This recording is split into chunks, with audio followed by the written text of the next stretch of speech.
दोस्तों नमस्कार। आज मैं वीडियो का टॉपिक है Sir Creek dispute, Rajnath Singh warning to Pakistan. Pakistan दोबारा से कोशिश कर रहा है इंडिया के साथ पंगा लेने की और राजनाथ सिंह ने पाकिस्तान को स्टर्न वार्निंग दी है कि बाज आ जाए अपनी हरकतों से। इसी इश्यू पे बात करेंगे। इंडिया ने पाकिस्तान को 1960 वॉर में डिफीट किया था। उसके बाद इंडिया ने पाकिस्तान को डिफीट किया था डिसिसिवली 1971 वॉर के अंदर, जब उन्होंने 93,000 पाकिस्तानी सोल्जर्स को पीओडब्ल्यू बना लिया था और पाकिस्तान के दो टुकड़े कर दिए थे और बांग्लादेश क्रिएट किया था। जब जियाउल हक पावर में आए पाकिस्तान के, रियलाइज किया कि पाकिस्तान इंडिया को डिफीट नहीं कर सकता वार के अंदर। उसके बाद उन्होंने एक पॉलिसी अडॉप्ट की कि इंडिया को हम 2000 कट्स देंगे और उन्होंने full scale terror activity start कर दी इंडिया के खिलाफ, यानी कि इनडायरेक्ट वार स्टार्ट कर दिया इंडिया के खिलाफ।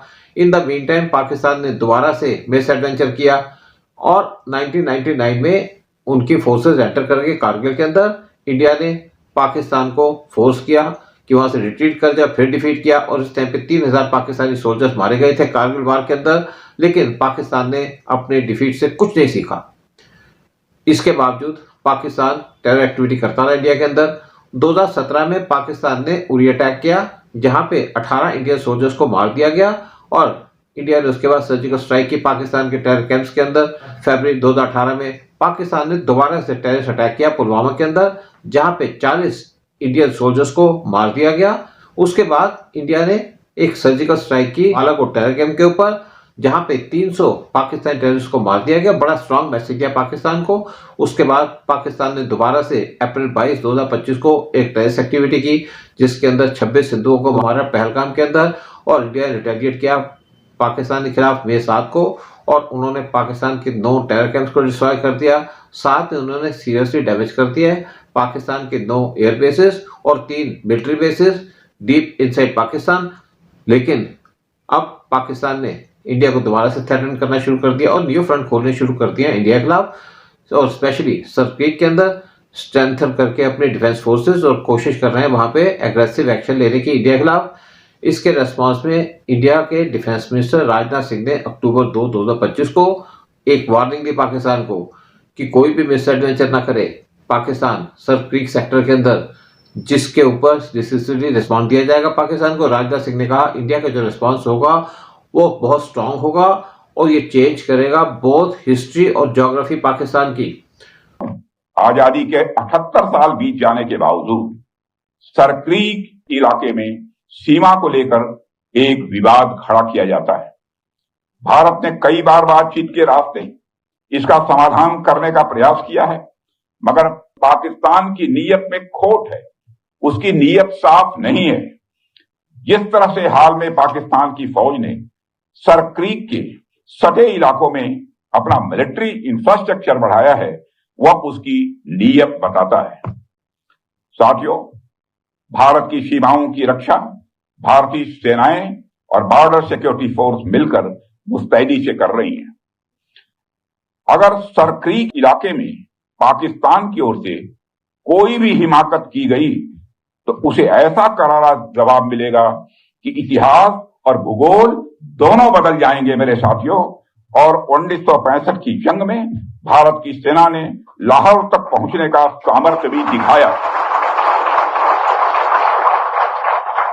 आज 2025 में पाकिस्तान को याद रखना चाहिए कि कराची का एक रास्ता क्रीक से ही होकर गुजरता है।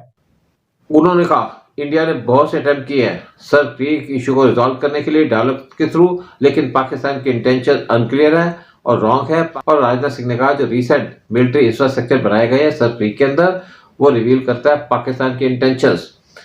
पहले ग्लांस के अंदर सर क्रीक को ऐसा देखा जाता है कि ये एक 96 किलोमीटर का स्ट्रेच है of muddy uninhabited marshland between Gujarat और सिंध। लेकिन ये जो नैरो स्ट्रेच है ये डिकेड से एक सेंटर बना हुआ है of most complex dispute India और पाकिस्तान के बीच में, जो लगता है कि remote desolate strip of land है। उसके सीरियस इम्प्लीकेशंस हैं from control of oil and gas reserves to drawing maritime boundaries और exclusive economic zones Arabian sea के अंदर। क्या है सर क्रीक? सर क्रीक एक 96 किलोमीटर का अनहैबिटेटेड मार्शलैंड है, यानी कि यहाँ पे दलदल के एरिया है जो इंडिया और पाकिस्तान के बॉर्डर के बीच में लगता है। जो पानी है सर क्रीक का वो फ्लो करता है अरबियन सी के अंदर और सेपरेट करता है इंडिया के गुजरात स्टेट से पाकिस्तान के सिंध प्रोविंस को। जो long standing India Pakistan dispute है ओवर सर क्रीक वो स्टार्ट होता है from demarcation from mouth of Sir Creek to top of Sir Creek और from top of Sir Creek eastward एक पॉइंट ऑफ लाइन जिसको डेजिग्नेट किया गया एज वेस्टर्न टर्मिनस। इस पॉइंट के बियॉन्ड जो बाउंड्री है उसको क्लियरली डिफाइन कर दिया गया 1968 ट्रिब्यूनल अवार्ड के द्वारा। क्या है सर क्रीक डिस्प्यूट? जो डिस्प्यूट है सर क्रीक का वो है interpretation of maritime boundary line between Pakistan और इंडिया। इंडिपेंडेंस से पहले सर क्रीक पार्ट था ब्रिटिश इंडिया का और इंडिया के इंडिपेंडेंस के बाद 1947 में सिंध बना पार्ट ऑफ पाकिस्तान जबकि गुजरात को डिफाइन किया गया part of India. Sir Creek dispute ये मैरीटाइम बाउंड्री है इंडिया और पाकिस्तान के बीच में।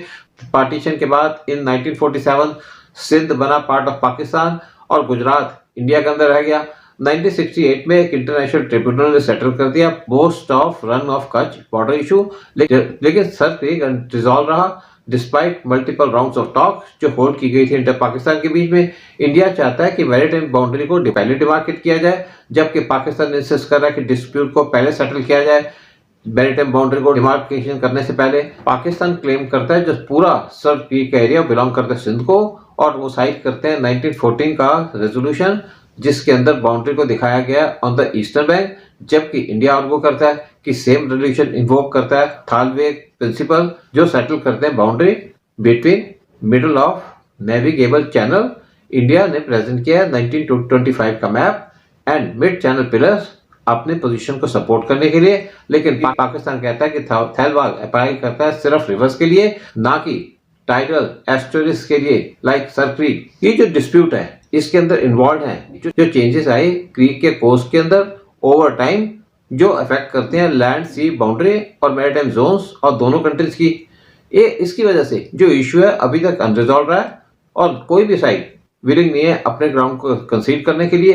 क्या है इकोनॉमिक वैल्यू? सर क्रीक की लिटरल मिलिट्री वैल्यू है लेकिन इसकी ग्रेट इकोनॉमिक इंपॉर्टेंस है और ये बिलीव किया जाता है सर क्रीक रीजन के अंदर ऑयल और गैस के रिजर्व्स है और ये जो कंट्रोल होगा ओवर क्रीक वो इम्पैक्ट करेगा delimitation of maritime boundaries, exclusive economic zones, ईजेट्स और कॉन्टिनेंटल शेल्फ्स। ये डिस्प्यूट साथ में इम्पैक्ट करेगा लोकल फिशरमैन जो ऑफन क्रॉस कर जाते हैं एक दूसरे के कंट्री के वाटर्स के अंदर अननोइंगली और उनको अरेस्ट कर लिया जाता है। ऑल्दो इंटरनेशनल लॉ कहता है कि मिनिमल पेनल्टी देनी चाहिए ऐसे फिशरमैन को, लेकिन दोनों पाकिस्तान और इंडिया वो इन फिशरमैन को रखते हैं जेल के अंदर लॉन्ग पीरियड्स के लिए जिनकी वजह से उनकी फैमिली और उनका लाइवलीहुड का लॉस हो जाता है। दूसरा फैक्टर है कि पाकिस्तान के LBOD कनाल जहां से डिस्चार्ज किया जाता है सैलिन और इंडस्ट्रियल वाटर सर क्रीक के अंदर, इंडिया देखता है इसको as a violation of Indus water treaty जबकि पाकिस्तान को यहाँ पे एडेड इंटरेस्ट हो जाता है कि वो डिस्प्यूट को अनरिजॉल्व रखे और अलाइव रखे।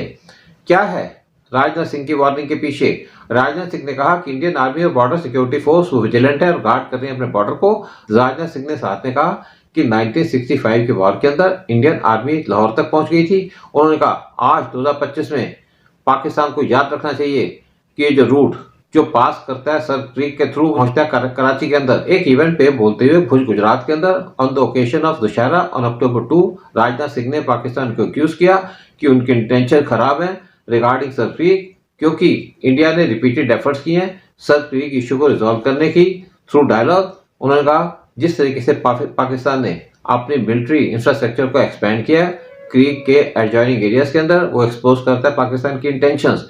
उन्होंने साथ में कहा कि जो डिस्प्यूट है वो अभी तक जिंदा है after 78 years of independence. Since 2019 Pakistan ने रिपीटेडली अपनी मिलिट्री प्रेजेंस इंक्रीज की है सर क्रीक के अंदर और यहाँ पे डिप्लॉय किए हैं new creek battalions, coastal defence boats और मैरीटाइम असॉल्ट क्राफ्ट्स और पाकिस्तान प्लान कर रहा है डिप्लॉय करने के लिए और ज्यादा नेवल शिप्स और पोस्ट इस एरिया के अंदर।